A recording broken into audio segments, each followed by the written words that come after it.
Okay, so this morning we're talking about biblical guidelines for communication using just a few passages of Scripture. This is not an exhaustive list, but just a few passages to kind of prime the pump on our conversation about how do we communicate with our kids. And you'll hear me use the words "the talk" with children.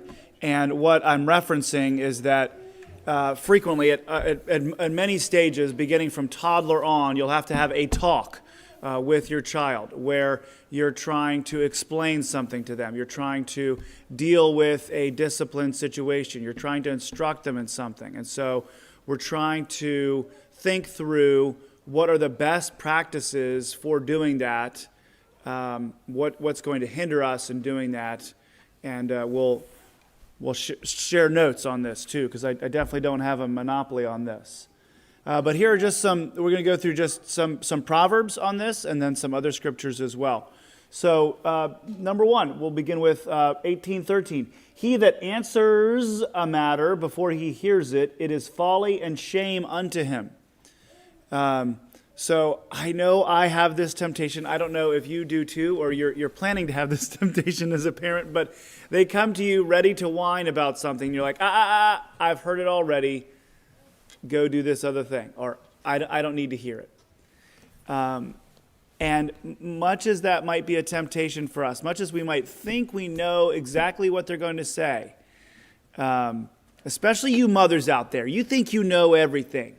You think you've seen this before. We got to be careful on this one to make sure to hear a matter,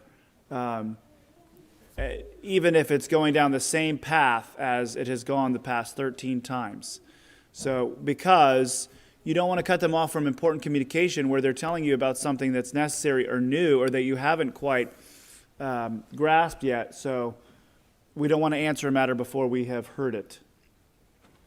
And then a soft answer turns away wrath, but grievous words stir up anger. So it's not just that we talk to our children. It's not the words that we use. It's also the emotions underlying our words. And so we talked a little bit before about why do we use anger. Sometimes we use anger because we don't want to keep having to deal with the same situation over and over and over again. But a soft answer turns away wrath. And I especially do this where if someone comes to me in anxiety, I want to be anxious with them. If someone comes to me in wrath, I want to be mad with them. I'm very sympathetic. But what they taught us in seminary was to be a non-anxious presence. So to be with the other person, really with them, and yet to not pick up on their anxieties. So you're going to have to deal with angry toddlers. You're going to have to deal with angry teenagers. And sometimes the temptation is just to, it's emotional time. I'll be emotional too. But to have a soft answer that helps to calm them down. Instead of stirring them up. And then sometimes that's exactly what they want, is they want us to be stirred up with them. It's like, if you're not getting stirred up, I'll get extra stirred up because you're only half stirred up. But we've got to have soft answers that turn them down. He that keeps his mouth keeps his life, but he that opens wide his lips shall have destruction. There's a lot of principles in the Proverbs about just the power of the tongue, the danger of the tongue. And we should know this by now, that just our words matter. It isn't just our actions, and how much we need to take care to that. But there's also scriptures about, in the abundance of words there is much transgression. So we've heard about the dangers of, I had a silent father, or he never spoke to me, he never said I love you. But there's also great dangers in someone who opens wide their lips way too often and too frequently and for too long.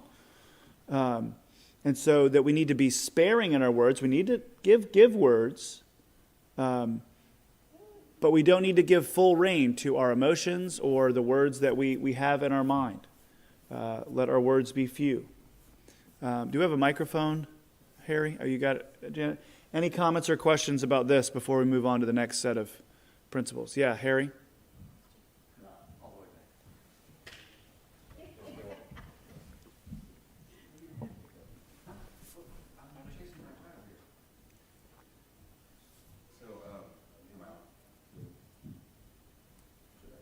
We're trying to remember you folks one, back two. home so that you can hear the questions as well as the comments. Test 1, 2. There we go.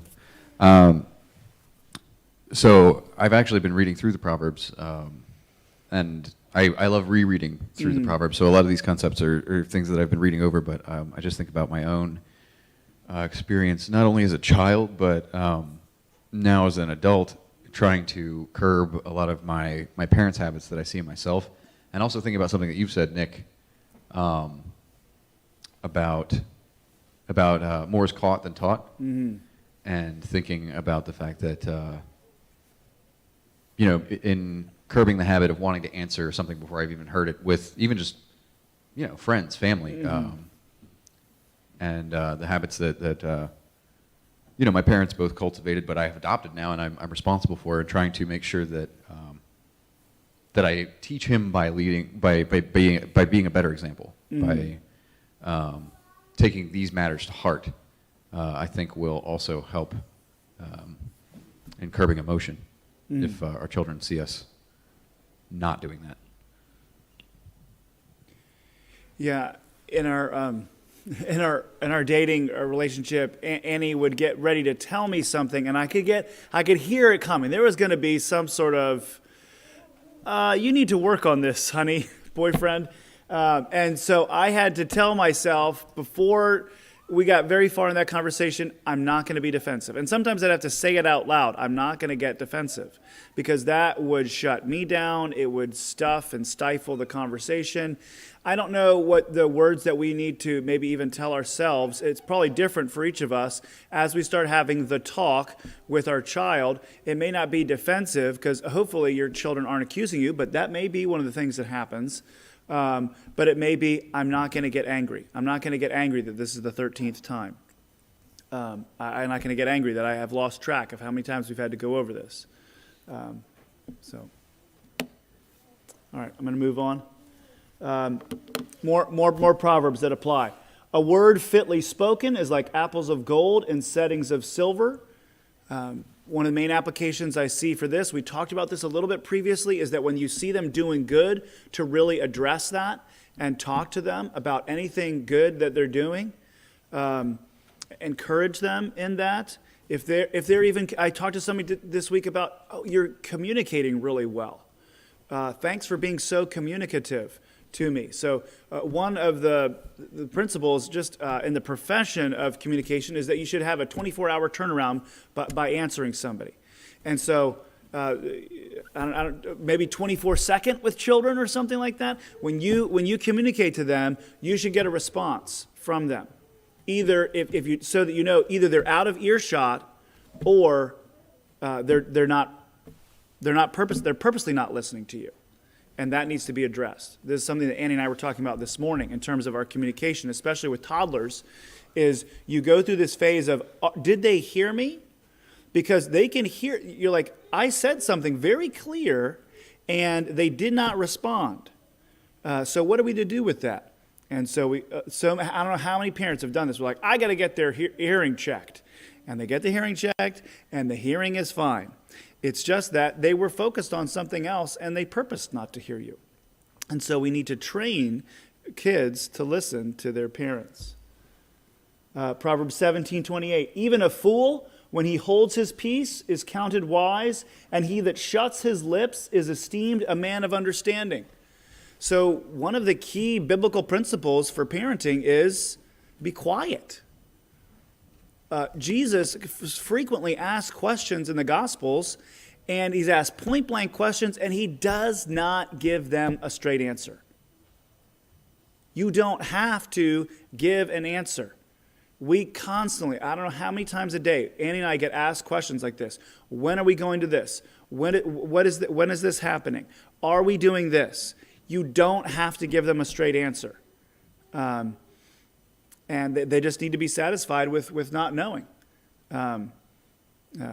We have one son, Don, that I think wishes I was in the military and can't wait to go into the military. He just likes everything on a schedule to know when it's going to happen. But I guess he'll find out even there that there's a lot of hurry up and wait. But you don't have to answer them. Or it may be that they're saying something very rude to you. again, you don't have to answer that right then and there, because in my flesh, I want to crack back. I want to respond right back in self-defense and, oh yeah? Well, let me tell you, sometimes the wise thing to do is to hold our peace. Dave says in his booklet on parenting, which I recommend to you, is that you remove them from your wrath.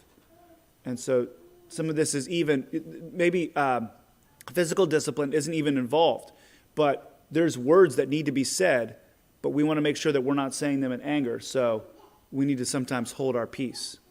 Now, we can't endlessly hold our peace, because then things will boil up within ourselves, and it will come out in other ways. Even if we never say boo to the child, it'll come out on somebody else or in something else. So we do need to provide articulate, careful words to our feelings and to our scruples and biblical principles, and yet sometimes we've just got to be quiet for a little bit as we think that through. Because remember, we're asking these questions. We talked about this, I think, 2 weeks ago, is, does it need to be said? Am I the one to say it? Does it need to be said now? Does it need to be said in this way? And so sometimes, for me especially, it takes some time to think through that. So basic principle is you don't have to answer right then. Finally, Proverbs 31:9, open your mouth, judge righteously, and plead the cause of the poor and needy. There are other situations where you need to speak, and you need to speak immediately in parenting, where someone is saying something that you know comprehensively that it is a mistruth or it is a lie. And if in that situation you don't speak up to protect the reputation of another child or of another parent or something else in that situation, you're sinning by not opening your mouth. This also goes for discipline. When your child is doing something absolutely wrong and you don't say anything to them about it, beware. That's developing a precedent. Well, the last time I did this, Mom and Dad, you didn't say anything to me. Beware. Paul in his Gospels, when the Pharisees and the false teachers that are coming, he says, I did not submit to them for one moment. So we've got to keep that severity and action in mind as we also do this. Any comments or questions on this section before we move on?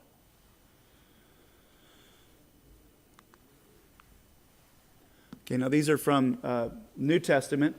Understand this, my dear brothers, says James and sisters, you must all be quick to listen, slow to speak, and slow to get angry. So in these parenting situations, we need to be quick to listen. And it might take them a long time to say something. Martin was making fun of me this morning because it took me so long just to tell him to put away a bagel that got left out. But I was a man trying to do two things at once, and that doesn't work. So the sentence took a very long time to get out of my mouth. But this happens with children too, because of the developmental stage. It might take them forever to say one thing. And you're like, I don't have time for this. But you do have time for this, because this is important, and this is them communicating. And so we need to take that time to listen to them. And when I should have highlighted and bolded and italicized and put glow around the words slow, because sometimes this process is so slow. It's so slow for you to listen to them. But it is an important step in that process. Sometimes there's no two ways about it. It's going to be slow because they can barely communicate at all as they're beginning. And so it is like a game of Clue or a memory match to figure out what in the world they're referring to. But you know this principle. You know it's in the Bible. Let's make sure that we apply it in our parenting as well. Matthew 12:36. And I tell you this, you must give an account on Judgment Day for every idle word you speak. I think I have another one about this too. Oh yeah, 2 Timothy 2:16. Avoid godless chatter, because those who indulge in it will become more and more ungodly. Oh, at the dinner table, we have a lot of idle chatter, idle words. And it takes care to frame a conversation into the best and most significant things that we have had to deal with that day. And so we're constantly trying to deepen the conversation and sometimes utterly derail it from the foolish channel that it has gone down. And you might say to yourself, oh, I don't want to be a fuddy-duddy. Oh, I don't want to be constantly intercepting the flow of conversation. No, they need you to teach them how to have meaningful conversations, or else they will be endlessly involved in idle chatter and not in serious talk. So one of the ways that we do that, and you might consider this idle chatter, I don't, but it's just, what is your high and low? This is what we talk about at the dinner table. What was the best thing that happened to you today? What was the worst thing that happened to you today? It involves the mind. It involves going over everything that happened. For whether you're homeschool or public school or private school, what did you learn today? This can even be asked spouse to spouse. This helps us get away from idle chatter. And hopefully as we're talking about what we learned, it's not more idle chatter. But so it's not, our communication principles for the children isn't merely just speak to them when they do something wrong, don't speak to them when you're in emotional turmoil. It is even in your day-to-day conversation, we need to have the habit of being able to talk about serious things. Why? I think I've told you this story before, but I had one friend who sadly, his father would only talk to him about the Lord when the son was in trouble and when the father was drunk. You can imagine that child didn't want to have very much to do with the Lord when he grew older. So we need to make sure that we're not only talking to them about the Lord or the things of the Lord when they're in trouble. That can be part of serious everyday conversation. And then also, obviously, we know to be careful in our amount of drink. Let your conversation be gracious and attractive so that you will have the right response for everyone. This will come up later in worldly principles, but the way that we say it in the Hathaway house is, if you're trying to be helpful, sound helpful. Sometimes other children will give each other commands or scolds, and when they are asked to explain themselves, oh, I was just trying to help so-and-so. Well, it sounded bossy, it sounded rude, it sounded scoldy, it sounded judgmental. So we have to take a second moment to, as soon as we've come up with what we're going to say to the child in our minds, then we still don't open our mouth, because then we've got to also determine, how can I make this sound gracious and attractive so that I'm wooing them over instead of just whipping them with my words.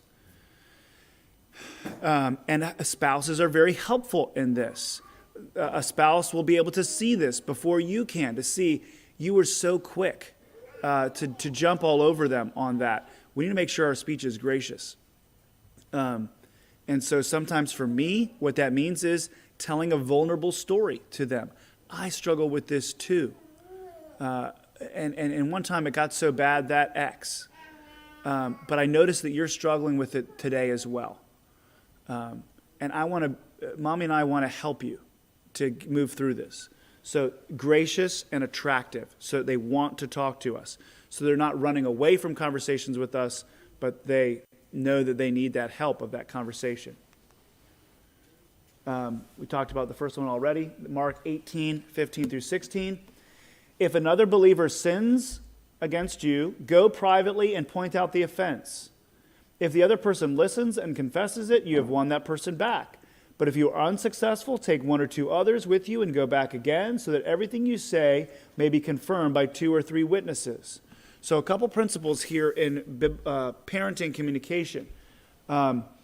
We privately, if at all possible, point out the offense. Now, sometimes the offense was public, and so it's okay to talk about it in public, but sometimes they don't realize, and so it's always kind and gracious to preserve their reputation and talk about that thing in private. And it was talking about sin, okay? So this isn't a foible, a mistake in manners that we're talking about. This is a sin. So it helps everyone understand this is very serious. You have just transgressed the holy God's moral law, and we've got to deal with it. And you got to point out the offense. And you don't always have to do, what do they call it, like a compliment sandwich. It's like, you did this one thing right, you sinned here, you did this other thing right. That's a worldly principle. What the Bible says is that we need to point out the offense. But you may be able to win them back. That's the goal. The goal isn't tear them down.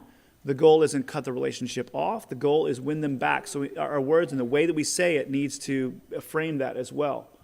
And sometimes you need these 2 or 3 witnesses. You need more than just yourself to say, this happened. Sometimes they need to hear that. Sometimes spouses need to hear these more than 1 or 2 witnesses. Sometimes children need to hear these more than 1 or 2 witnesses when we're dealing with sin. Finally, so we talked about idle chatter, trying to avoid that. Sexual immorality and all impurity or covetousness must not even be named among you, as is proper among the saints. Whew, this is so hard in our culture and in our denomination, where it seems like that's all they want to talk about is sexual immorality. And it is very poisonous to our souls to constantly be talking about this, and that's why Paul is clear. Shouldn't even be named among you. Or if we name it as what it is. It's abomination, it is impurity, it is sin against God's holy law, and any sort of dissembling and giving it other names is very dangerous to our own souls. And so we most of all try to avoid this conversation. I know this conversation is happening about public schools right now, but mostly I don't really want to have conversations about sexually immoral things unless I absolutely have to, because it's beneath me as a Christian. All right, any comments or questions before we get on to some worldly principles? Maybe other scriptures that come to your mind that have inspired your parenting.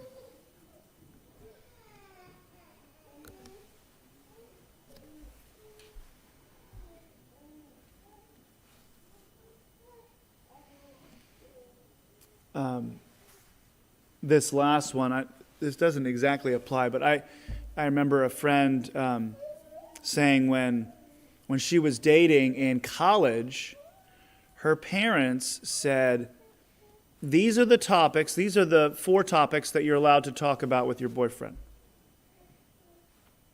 And I thought, oh, wow, that is draconian that a parent would say that kind of thing to a college daughter.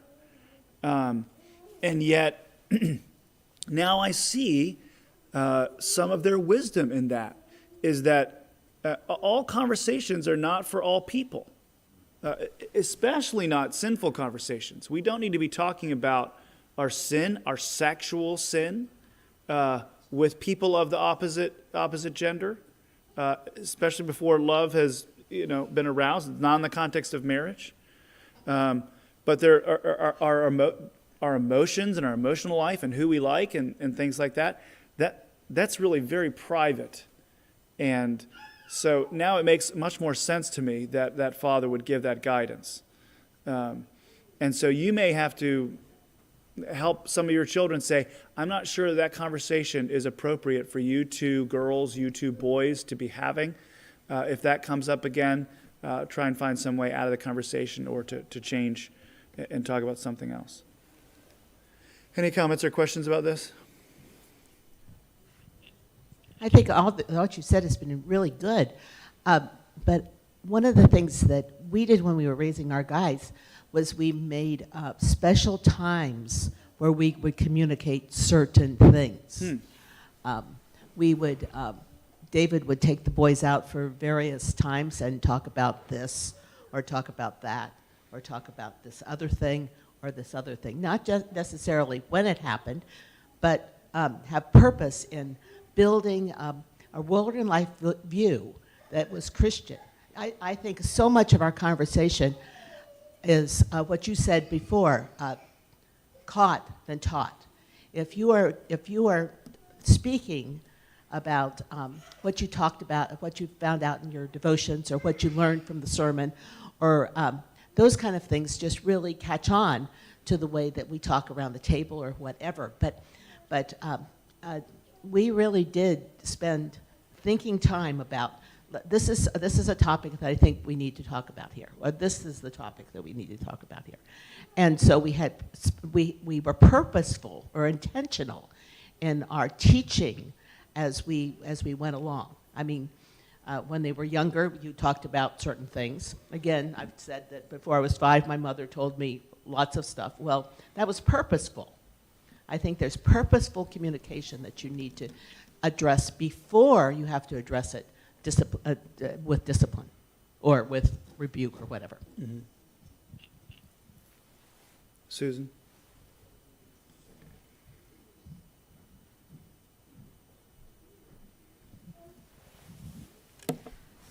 One of the Proverbs that I think, oh, wait a second, I've just lost it. Oh, okay, here it is. Like a madman who throws firebrands, arrows, and death is the man who deceives his neighbor and says, I am only joking.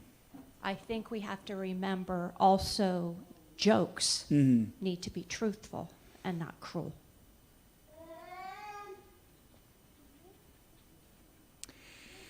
Yeah, and as it's coming over here to Nancy, we had to deal with that a little bit with online communication, where one of the favorite things for kids to do is to pretend to be somebody else online, because it's hard to verify these things, or be a talebearer. That's got to be avoided because it does terrible damage to your reputation for years. So whether it's a joke or a prank or something like that, we've got to avoid that. Okay, yeah, Nancy. A couple of things I've noticed over my lifetime about joking is that it can be very embarrassing, insulting, and actually a form of hurting someone. Mm-hmm. And this is where leadership, I think, by the parents. But what was interesting is that we were all 4 of us children given nicknames just on a spur of a moment. And that was when I learned how painful nicknames can be. So we have to be careful. And I think by just implementing the principle of loving someone else, you do unto another person what you would have them to do to you. And but we do need to build that sensitivity and teach that to our children and all those around us by how we behave and what we do with our words. Words are very powerful. Mm-hmm. So these are just some worldly communication principles that I've gathered over the years. You can see a biblical connection with some of them. But I like this one from Plato. Wise men talk when they have something to say, fools because they have to say something. I have been scolded that I always have to have a phrase for something. And we've got to watch out for this. We don't always have to say something. Sometimes, as I showed you in the Bible, something does have to be said, but we've got to be careful. We don't always have to fill the silence. Sometimes the silence is golden, and it is what is absolutely critical in order for processing to happen for our children. Secondly, speaker-listener technique. I've been over this with some of you already. It's just a basic principle of I'm trying to say something to you. Let me try and communicate something to you. And then you communicate it, and then you say, what did you hear me say? And then they say back, summing up what they heard you say, and then you are able to say, well, did you hear me say this? Or I want to emphasize that I said this verb or this adjective. And then just confirming, okay, I heard you on that adjective. And then the other person gets to speak and does the same thing. Well, here's my angle on it. What did you hear me say? This is the angle that I heard you on it. And then they get to nuance, and then you conclude. So it's just slowing communication way down, but it's critical for very contentious subjects whether that's in the marriage or with the child, and making sure to get verbal confirmation that you've been heard or that they've been heard. Sometimes you will not agree, but just the fact that they've heard you or you've heard them is all that you need in order to proceed. Speaker-listener technique, you can look that up if you want to know more. Speak from love to fear. This is the thesis of a book called Encouragement, which was pretty impactful on my relationship with Annie, and I've used it again. It's by two Christian counselors, Crabb and Allender. And basically what it's trying to avoid is that idle chatter, speaking from layer to layer, but getting to the heart of the matter. What is the other person most seriously afraid of happening? But, of course, we can't speak from anything other than love to that, or else we're going to be doing damage. As we finally drill down to the core of what's the issue, and then we come with a word of a thorn, a word of spite. We can't do that. So then how can we speak from love? Well, we have to know the love of Jesus first in order to have love in us, in order to give it out. Speak from love to fear. Great book called Encouragement by Allender and Crabb. Seek first to understand, then to be understood. Does anybody know where this is from? Stephen Covey, 7 Habits of Highly Effective People. And so he has a whole chapter on this. But this is key as well with your children, trying to understand them. I think so often the parenting that we do is, let me lecture you, let me data dump on you until you can't take it anymore. And so then the lecture itself becomes the punishment. But you're seeking first to understand, then to be understood. Now, let me make sure that I understand what happened here. And we went over some of these questions with Tripp 2 weeks ago. But when did this happen? What were you thinking as this was happening? What's the backstory to this? Is there any precedent for this? How have you processed what happened since that time? You're trying to seek first to understand them because you might be here. The main situation where this happened, it was just absolutely befuddling. I had driven like 50 minutes into the heart of D.C. to have a discipleship conversation with this guy at a McDonald's. And we were having a great time. We were getting somewhere when we were ambush evangelized. This guy came over and just wanted to give us the gospel and go on his gospel tirade about how we're going to hell without Jesus. And we're like, we're Christians. We're discussing the Pauline letters right now. He didn't care. He just wanted to say his spiel. And sometimes as parents, we're like that. I just want to talk to you. Be careful. Make sure that this is communication that's happening instead of just lecture. I already talked about, if you're trying to be helpful, sound helpful. Avoid hyperbole, avoid aphorisms. Hyperbole is when you're overstating something. So always, never, all. Watch out for those. I would encourage you just to take them out of your talk. You're trying to move application. You're trying to move an action, and you're kind of over-arguing in order to do that, and then that just increases the argument. Well, it's not always. Well, we didn't need to argue that it wasn't always. So take that out of your language for these, especially these hard conversations. Stick to the facts, if at all possible. Avoid aphorisms. I'm still in a long process of trying to take these aphorisms, are little pithy sayings, out of my sermons, because some of you are like, oh yeah, I grew up with that one, or I know what movie that one's from, but others of you, I've totally lost you, and you have no idea where that's from. So too, especially children, they don't have all of that background that we do. And so we're trying to be kind of literal with them as much as we can. You're not going to totally get out of it. You're going to have your sayings that your kids are going to know that you have, and that's what endears us to you. And yet, we're trying to avoid this, especially in those serious conversations. The Burp Principle, okay? So the Burp Principle is, if you burp at the dinner table, you say, excuse me, as loud as you burped, okay? So if it's just a little, you say, excuse me, very quietly, so that you didn't burp quietly and then say, "Excuse me," to the whole table, and then they're all wondering, what did he do? Or you burp really loudly and then you say, "Excuse me," very softly, so that they think that you're a boor and a barbarian. And so the way that this principle applies is just if you have sinned or if your child has sinned discreetly, deal with it discreetly. If they have done so publicly, it has to be dealt with publicly, or else it looks like you're not dealing with it. Burp principle. Brevity principle. Study to be brief. Brevity is the soul of wit. Don't use the lecture itself, the talk itself, as the punishment. You don't want to drone on. You will lose them. So try to drill down to the most salient, important points in your conversation with them. What is the heart of the matter? Bandwidth principle.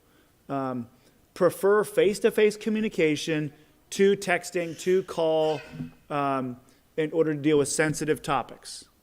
So the worst example of this is your child might have sinned against the Lord by disobeying one of the commandments. And your response to them is to send them an emoji. Okay? That would be the worst case scenario. Okay? You didn't successfully communicate there. And it was a sin situation. That definitely requires face-to-face. Even if they've done something wrong, or you have to tell them they've done something wrong, texting is not preferred. That's a call. And sometimes people need to understand, like, I know people have their preferred way of communication. It's either texting or calls or messages or emails. Everybody, it's different for everybody. So it's a little trick to learn that. But with all of that, we need to learn that if something has a high emotional bandwidth, if it's going to be heavy communication, face-to-face has got to be preferred. And usually when someone's not hungry or tired. Okay? All right. Any other worldly principles that we can keep in mind here, or things that we need to nuance with these?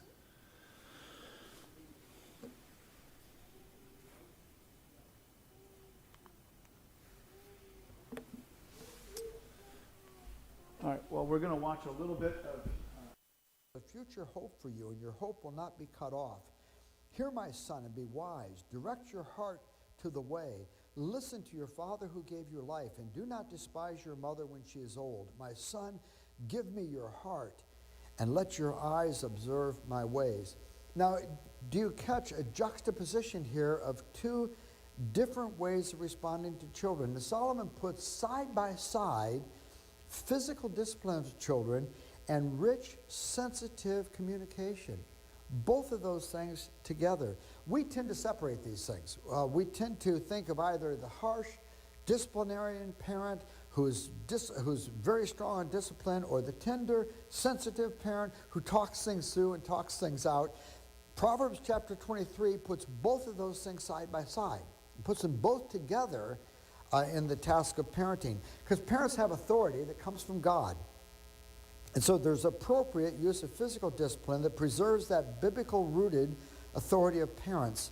But there's also an emphasis here in Proverbs 23 on rich communication, a rich communication that prohibits a cold, tyrannical kind of discipline, that provides a context for honest, open communication in which the child can feel known and understood and can even grow in understanding himself.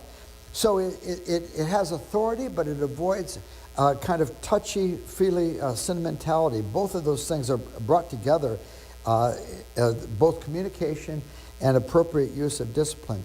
So while we find them side by side and together in Proverbs chapter 23, in this session we're going to focus more on communication, because we want to deal with that very thoroughly. And later in the series, we'll be talking more about the issue of physical discipline. But communication. Here's an excerpt of a conversation I had with a father. I said to this father, I said, talk to me about the communication you have with your son. Do you have good communication with him? And the father said, oh, we talk okay. Just last night, I told him to eat his beans, and he told me he wanted a bicycle. Well, that comment made me smile, because it was probably an accurate description of a lot of the communication parents have with their kids. So as we think about communication, we want to think about dialogue and not monologue. So communication is dialoguing with our children. It's not just the ability to express ourselves. Our aim is to talk with our children, not just to talk to our children. So as we've already noted, the finest art of communication is not your ability to express your ideas. The finest art of communication is your ability to understand your child. And skilled communication will enable you to help your child articulate their thoughts. It's very ironic. When our children are young, we often respond to them with we pass them off, and we don't really actually engage when they are young and want to engage us. And then they learn that a good talk for us is a good listen for them. When we have something to say, we don't really want to hear from them. We just want to say what we want to say. And they learn the ropes. They learn that that's what we expect. And then by the time they're teenagers, the tables have turned because parents are longing for conversation, and the teenagers have learned my parents are not really interested in engaging. And in contrast to that, we have that wonderful passage in Proverbs 20 verse 5. The purposes of a man's heart are good waters, are deep waters, and a man of understanding draws them out. And we need to be people who are people of understanding, who learn how to ask good questions, qualitative questions, not just quantitative questions, questions that can't be answered yes or no. And you need to train yourself to listen not only to what is being said, but to even listen for what is not being said, and to follow up even short answers with new questions, and let your child know that you delight in understanding them. Margie recently was counseling a young teenage girl who, when Margie gives her homework assignments and she says, I want you to go home, think about this, do some writing and some journaling for me. This kid comes back with page after page of very deep, insightful analysis of herself and her family and their needs. And what's very striking is that there are deep waters in this young teenager. Now, unfortunately, her parents haven't been skilled at drawing out those deep waters, and so we're trying to help them to gain greater skill in being able to engage their daughter, because they're the one that should be engaging her. But in the meantime, because this child has so much boiling and surging inside, Margie's been interacting with her and seeking to help her. And there are certain questions that can be used for gaining certain type of information. You can ask what questions, which will yield just basic information. What happened? Well, the child will be able to talk to you about that. And obviously, you're going to get their point of view. But those are good questions. Or you can ask how questions that help you get to the mechanics of the way things are done. For example, you might have a child who say to me, I tried asking her to give me a turn, and she wouldn't give me a turn.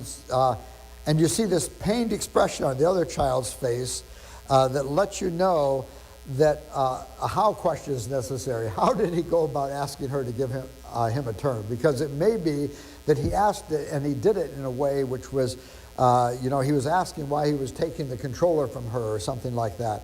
How questions are important. Also, what did you want to accomplish?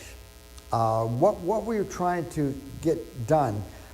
Even another great motivation question, gets to motivation, is help me understand. Help me understand why taking the toy seemed appropriate. Help me understand why it seemed to make things better for you to hit your sister.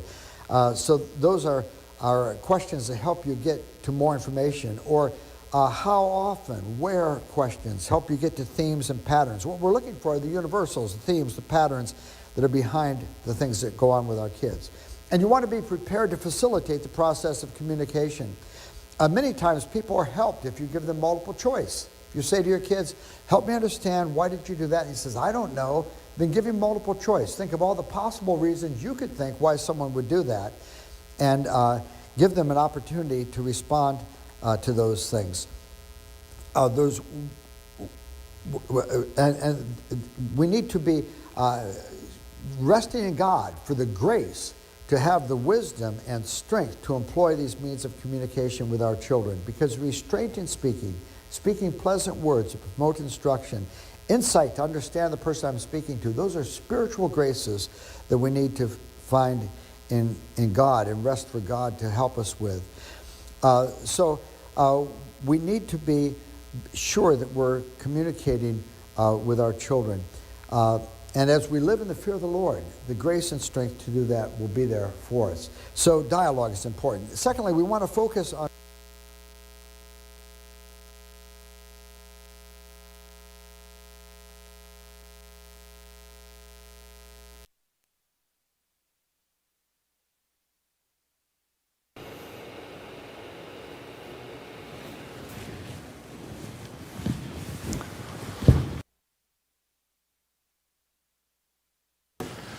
Just another, I was having this problem with this video last night, but we're just going to pause here and have some time for discussion.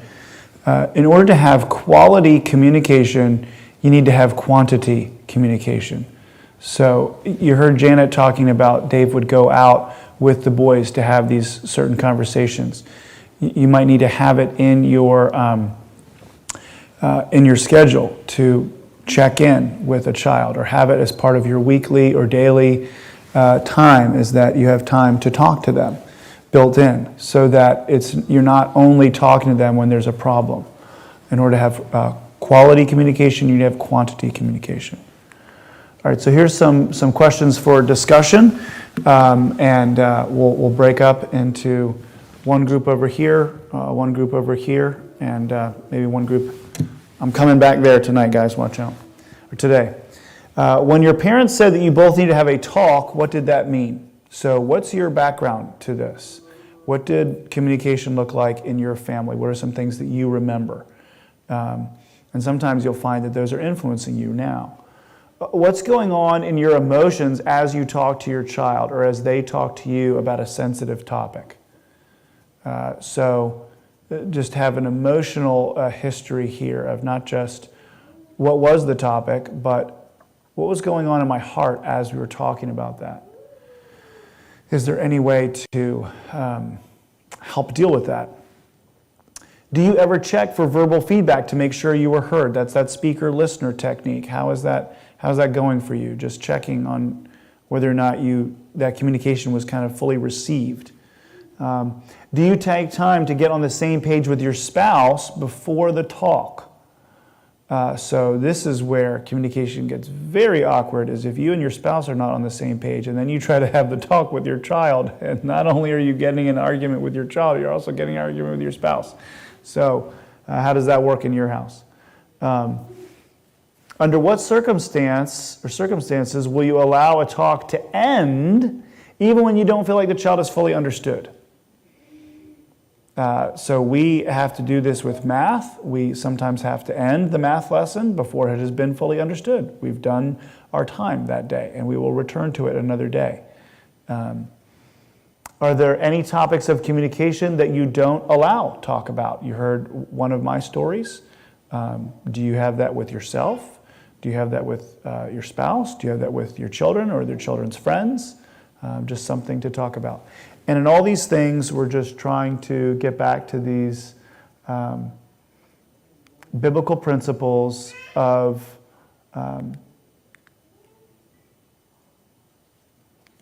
good communication seasoned with grace. Colossians 4:6, let your conversation be gracious and attractive, so that you will have the right response for everyone. All right.